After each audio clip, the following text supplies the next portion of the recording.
အားလုံးပဲမင်္ဂလာပါ Explore with Jasmine Channel လေးကနေပြန်ကြိုဆိုလိုက်ပါတယ်ဒီနေ့မှာတော့ဆီယမနိုင်နိုင်ဆက်နေရေးသားထားတဲ့ယေဒနာများနဲ့ဆက်သွယ်ခြင်းဆိုတဲ့စာအုပ်ထဲကနေစကားထစ်မှလေးပတ်ဒီဆိုတဲ့အကြောင်းအရာလေးကိုဖတ်ပြပေးခြင်းပါတယ်ခလေးတတိုင်းစိတ်လှုပ်ရှားစွာနဲ့ညကပွဲမှာဖြောပြတင်ဆက်မဲ့အစီအစဉ်တွေကိုအစမ်းလေ့ကျင့်နေကြတယ်ပြီးတော့ကျမတို့ရဲ့ကျေးလက်ကြောင်းလေးကိုလှပအောင်ပြင်ဆင်ထားကြတယ်ရုံးခန်းထဲရခုံမှာ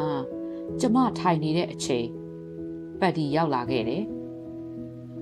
သူ့မှာတခုခုတောင်းဆိုခြင်းတဲ့ပုံစံနဲ့ကျမရှေ့မှာသူရက်လိုက်တယ်နှစ်တိုင်းစကားပြောစရာမလိုတဲ့နေရာမှာပဲကျမသရုပ်ဆောင်ရတယ်တခြားကလေးတွေကြတော့စကားပြောတဲ့နေရာမှာသရုပ်ဆောင်ကြရတယ်ဒီနှစ်ကျမကကြပြတပုတ်ရွတ်ချင်ပါတယ်လူရင်ဆန္ဒတွေဖုံးနေတဲ့သူ့မျက်လုံးကိုကြည့်ပြီးတခုခုပြန်ပြောဖို့ကျမစွန့်အားနေတယ်နောက်ဆုံးမှာ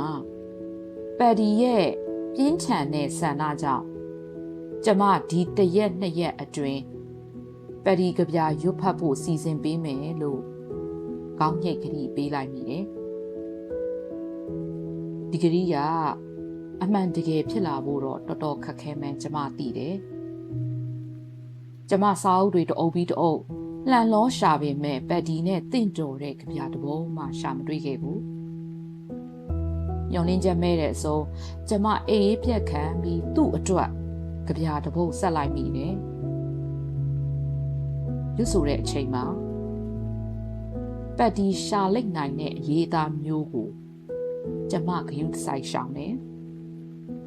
ကျမရေးတဲ့ကြပြကအကောင်းကြီးမဟုတ်ပေမဲ့စကားထစ်တဲ့ပတ်ဒီအတွက်တော့အထူးဆက်ထားတာဖြစ်တဲ့အတွက်အရန်အဆင်ပြေပါလိမ့်မယ်3-4ခေါက်လောက်ရွတ်လိုက်တာနဲ့ကြပြကိုပတ်ဒီအလို့ရသွားပြီးချက်ချင်းပဲစင်မော်တက်ဖြော်ဖြေဖို့သူစိတ်လောနေတယ်စကားပြောလောတတ်တဲ့သူ့အကျင့်ကိုထိန်းနိုင်ဖို့အတွက်ကျမအကြံထုတ်နေသလိုသူ့ရဲ့ပြင်းပြတဲ့ဆန္ဒမီးကိုမငြိမ့်မိဖို့လဲကျမစူးစမ်းနေရတာပေါ့တရက်ပြီးတရက်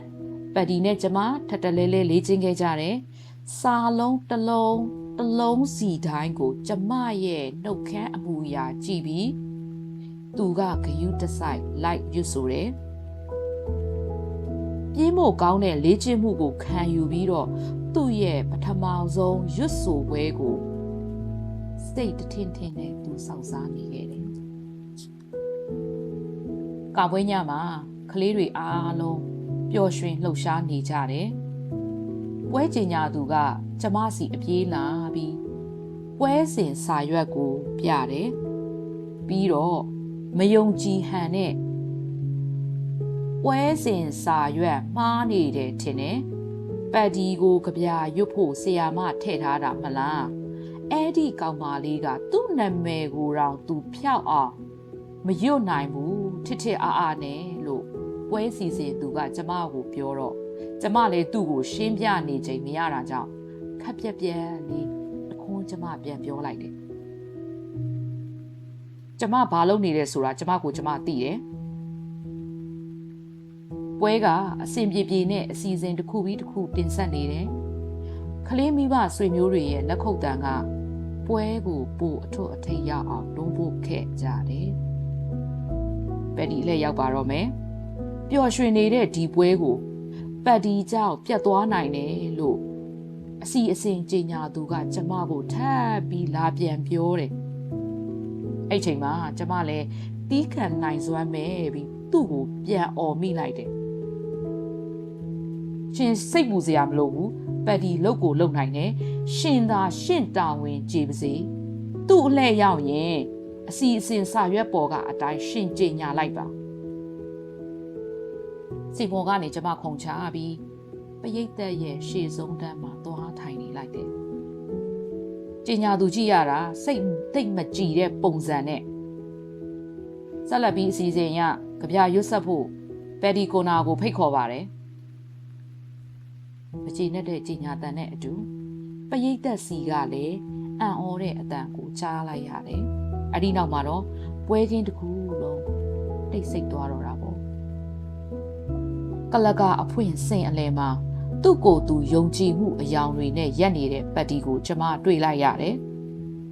အချိန်ယူပြီးလေ့ကျင့်ခဲ့တဲ့ရလဒ်ကိုဒီနေ့မှကျမတို့မျက်ဝါးထွင်ထွင်တွေ့ရပါတော့မယ်ပရိသတ်တွေကိုတည်ငြိမ်အောင်ပက်တီကထိန်းနိုင်ခဲ့တယ်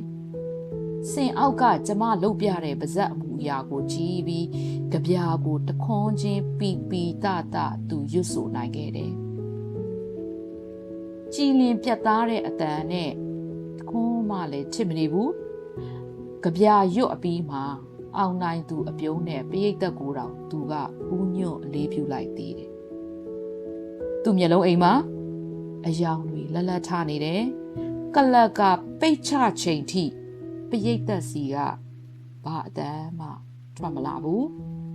တဖြည်းဖြည်းတီးတိုးဝေဖန်တန်တွေထွက်လာပြီးတဲ့နောက်မှာလက်ခုပ်တန်တွေဟိန်းကနေထွက်လာခဲ့တယ်စိတ်ထဲကအပျော်ကိုလုံးဝဖုံးဖိလို့မရတဲ့တစုံစင်နောက်ဘက်ကိုကျမအပြေးလေးသွားလိုက်မိတယ်ကျမရဲ့အင်ဂျင်လေးကအတောင်နှစ်ဖက်ဖြန်းပြီးကျမကိုစီးကြိုနေတာပေါ့ကျမကိုပွေဖက်ပြီးစိတ်လှုပ်ရှားနေလို့သူစကားတော့ကောင်းကောင်းမပြောနိုင်ခဲ့ဘူးဒါပေမဲ့စကားတစ်ခုကိုတော့သူထစ်ထစ်အားအားနဲ့ကျမကိုပြောလိုက်တယ်ကျမတို့လုံနိုင်ခဲ့ပြီလို့သူကကျမကိုပြောလိုက်တယ်ဒီခေါင်းစဉ်လေးကိုဖတ်ခြင်းအဖြစ်ညီမတို့ကလူလောကမှာကို့မှာရှိတဲ့အရေးချင်းကအားတာတဲ့အရေးချင်းရှိသလိုအားနည်းတဲ့အရေးချင်းလည်းရှိတယ်ပြီးတော့တခြားသူတွေမှာလည်းဒီအတိုင်းပဲဘသူ့ကိုမဆိုသူ့မှာတော့ဒီလိုစကားထစ်တဲ့အားနည်းချက်ရှိတယ်ဆိုပြီးတော့သူ့ကိုဖယ်ချင်ထားလို့လည်းမရပါဘူးစကားထစ်တဲ့သူမှလည်းကိုရီဘက်ကသူ့ကိုလူမှုအဖွဲ့အစည်းမှာပါဝင်ဆောင်ရွက်နိုင်အောင်